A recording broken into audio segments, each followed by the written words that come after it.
আসসালামু আলাইকুম নূরজাহানস কুকিং রুমে সবাইকে স্বাগতম। আজকে আমি লই আসি আরেকটা রেসিপি আপনাকে মাঝে। আজকে আমি যে রেসিপিটা রাঁধি এটা একবারে সোজা, বিশেষ করে যারা ব্যাচেলার থাকে এদের জন্য অনেক উপকার হবে ভিডিওটা। এখানে একটা ফ্রাই প্যানের মধ্যে কিছু মাছ লইছি। আজকে আমি এই রেসিপিটা করি সিলভার কাপ মাছ দিয়ে। এখানে মাছ গারে ছোট ছোট করে কাটি লইছি, আর মাছের হাড়ু ডিমও হয়েছে, ডিম কানো লগে দিয়ে দিছি। এসান এরকম ছোট ছোট করে মাছ গিনটা কাটি লইছি। মাছ গিনটা কাটি সুন্দর করে লবণ দিয়ে ভালো করে ধুই লইছি। আনা এনে দিয়ে দিই পরিমাণ মতো পেঁয়াজ। এই মাছ বোনার মধ্যে পেঁয়াজের পরিমাণ একটু বেশি লাগে।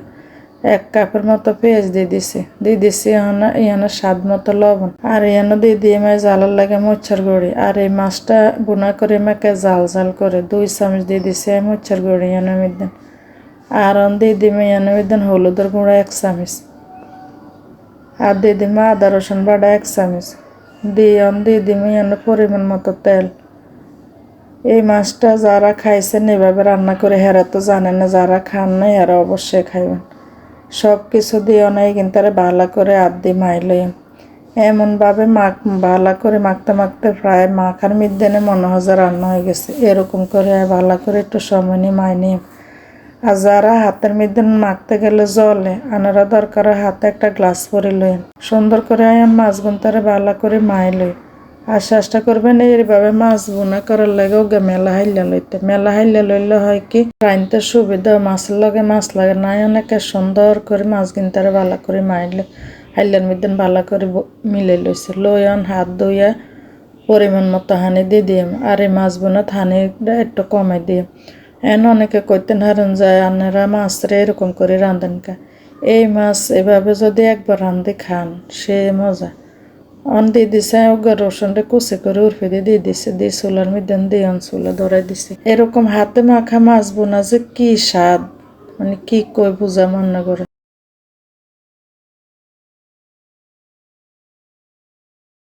মাছ গিনে আর বলকায় গেছে কিন্তু রান্না একটু লাড়ি ছাড়ি দিই, আর মাছ গিনে একটু আস্তে আস্তে লাড়ন লাগবো, মাছ গিন ভাঙি যাব। আর সিলভারের কাপ মাছের ওজন প্রায় 1.5 কেজির মতো। এনে 1 কেজি পরিমাণ মাছ বোনা লইছি।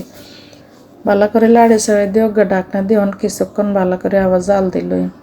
কিছুক্ষণ জাল দেওয়ানোর হরে ডাকনা গাড়ি উঠে কিন্তু আবার একটু লাড়ি ছাড়ি লই। মাছ গিনে নইলে উর্ফের গিন ওই যে কাঁচা থাই যাব, নিচে গিন হয়ে যাব। সুন্দর করে আলতো হাতে কিন্তু লাড়ি ছাড়ি দিই।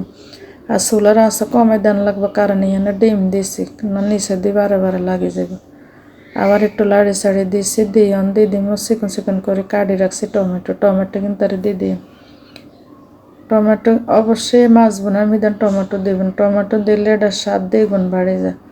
আর দিয়ে দিচ্ছি টমেটো দিয়ে দিচ্ছি 4 কাঁচামরিচ কুচি দিয়ে কিন্তু আবার একটু লাড়ি ছাড়ি দিই।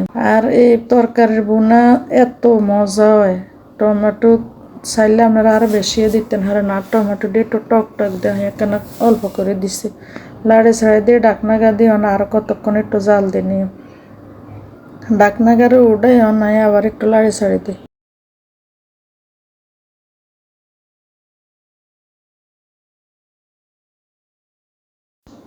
আর লাড়া ছাড়াটা একদম আস্তে করে করণ লাগবে, কারণ ঝোল প্রায় কমে গেছে, মাখা হয়ে গেছে। এই জন্য কইছি মেলা হাইলের মধ্যে রান্ধার চেষ্টা করবে। মেলা হাইলে রাঁধলে মাছ আর ভাঙে না, লাট্টা সাট্টা অসুবিধা হয়। আমি বড় ফ্রাই প্যান করে রাঁধতে আসছে কিন্তু লাড়ি ছাড়ি ভালো করে দিছে। আর দেখেন কি সুন্দর কালার হয়েছে, এখনো তরকারি কান পুরোপুরি হয়নি, দেখতে কি সুন্দর লাগতেছে। মানে তরকারিটা এত মজা হয়েছে কি কই মনে করে। আবার ডাকনা গাদি দিয়ে আরো কতক্ষণ একটু জাল করিলে, কারণ চুলার আঁচ কমে দিয়ে ডাকনা দিয়ে বারে একটু পর লাড়ি দিব না, নিচে দিয়ে হোড়া লাগি যাব। যেহেতু এটার মধ্যে জল দিছি কম, আর এগিনটা মাখা করি। তরকারিটা ফ্রাই হয়ে গেছে, অনাই দিয়ে দিছি ধনিয়া পাতা দিয়ে আমার ফ্রোজেন করা ধনিয়া পাতা আছে, রান্নাঘর হাতের দ্বারা থাকলে ফ্রেশ ধনিয়া পাতা দিয়ে অনাই আবার নিচে দিয়ে একটা না হালকা করে লাড়ি দিয়ে নিচে দিয়ে লাগে গেছে নি একটু চাইছি লাড়ি ছাড়ি। ধনিয়া পাতা দিয়ে অল্প একটু জাল দিছি, দিয়ে চুলার আঁচকান বন্ধ করে দিছি। আর তরকারিটা দেখতে যে কি মজা হয়েছে কি কয়ে মনে করে, এত মজা হয়েছে একবেলায় আর তরকারি খানা শেষ হয়ে গেছে। এই তরকারিটা বিশেষ করে যারা চাকরি করে, যারা ব্যাচেলার মানুষ, এদের জন্য অনেক উপকারে আসবে।